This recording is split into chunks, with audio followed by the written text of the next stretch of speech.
Hi everyone, నేను ఈ వీడియోలో సిఏ ఫౌండేషన్ ఎగ్జామ్కి ఎలా ప్రిపరేషన్ స్టార్ట్ చేయాలో చెప్తాను. ఇన్ని రోజులు టైం వేస్ట్ చేసామని ఫీల్ అవ్వకండి. ఇక్కడ నుంచి అయినా స్టార్ట్ చేసి చదవడానికి ట్రై చేయండి.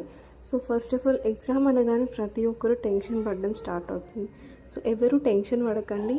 ఇంకా మీరు టెన్షన్ పడడం వల్ల మీరు చదివిందంతా కూడా మర్చిపోయే ఛాన్సెస్ ఉంటుంది. సో మీకు ఈసారి నేను సిఏ ఫౌండేషన్ పాస్ అవ్వడానికి జస్ట్ 3 టిప్స్ మాత్రమే చెప్తాను. ఇవి ఫాలో అయిపోండి, పక్కా పాస్ అవుతారు. మీకు సిఏ ఫౌండేషన్లో ఎలాంటి డౌట్స్ ఉన్నా కానీ కింద కమెంట్ చేయండి. అది చిన్న టాపిక్ అయినా పెద్ద టాపిక్ అయినా నేను నెక్స్ట్ వీడియో చేయడానికి ట్రై చేస్తాను. కమెంట్ చేయండి మీరు. ఫస్ట్ టిప్ ఏంటి అంటే make a time table. So ఈ టైం టేబుల్ అనేది చాలా ఇంపార్టెంట్ అనమాట. Not only for CA exams, A work చేయాలనుకున్నా కానీ మనకి time table important. So time table వల్ల మనకు ఒక ప్రాపర్ ప్లాన్ వేసుకోవచ్చు. ఏ టైంలో ఏ సబ్జెక్ట్ చదవాలి, ఎంతసేపు చదవాలి అనే ఒక ప్రాపర్ ప్లాన్ అనేది ఉంటుంది.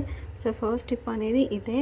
మంచి టైం టేబుల్ ప్రిపేర్ చేసుకొని ఏ టైం టు ఏ టైం వరకు చదవాలా అనేది మీరే డిసైడ్ చేసుకొని ఒక టైం టేబుల్ ప్రిపేర్ చేసుకోండి. సెకండ్ టిప్ ఏంటంటే సెటప్ ఏ టార్గెట్.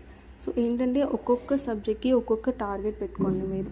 ఎందుకంటే థియరీ టాపిక్స్కి ఎక్కువగా మార్క్స్ వచ్చే ఛాన్సెస్ ఉండదు. సో ఆబ్జెక్టివ్ పేపర్స్కి అయితే ఎక్కువ మార్క్స్ పడిపోతుంది.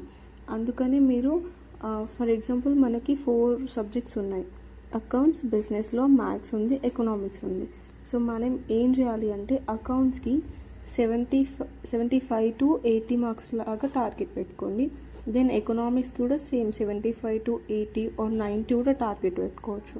కానీ మిగిలినవి ఏంటి, లా ఉన్న మ్యాథ్స్ వచ్చేసి జస్ట్ 45 to 50 అని టార్గెట్ పెట్టుకోండి బెస్ట్.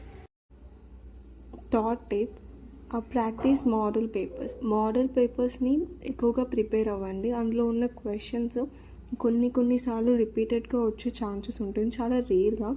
సో ఆ రిపీటెడ్ క్వశ్చన్స్ని కూడా మీరు బాగా ప్రాక్టీస్ చేయండి.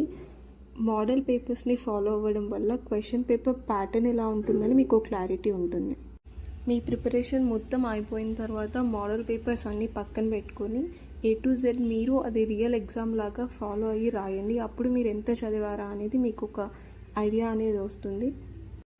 Thank you for watching this video. మీకు ఇంకా ఎలాంటి డౌట్స్ ఉన్నా, ఎలాంటి వీడియోస్ కావాలన్నా ప్లీజ్ కామెంట్ చేయండి.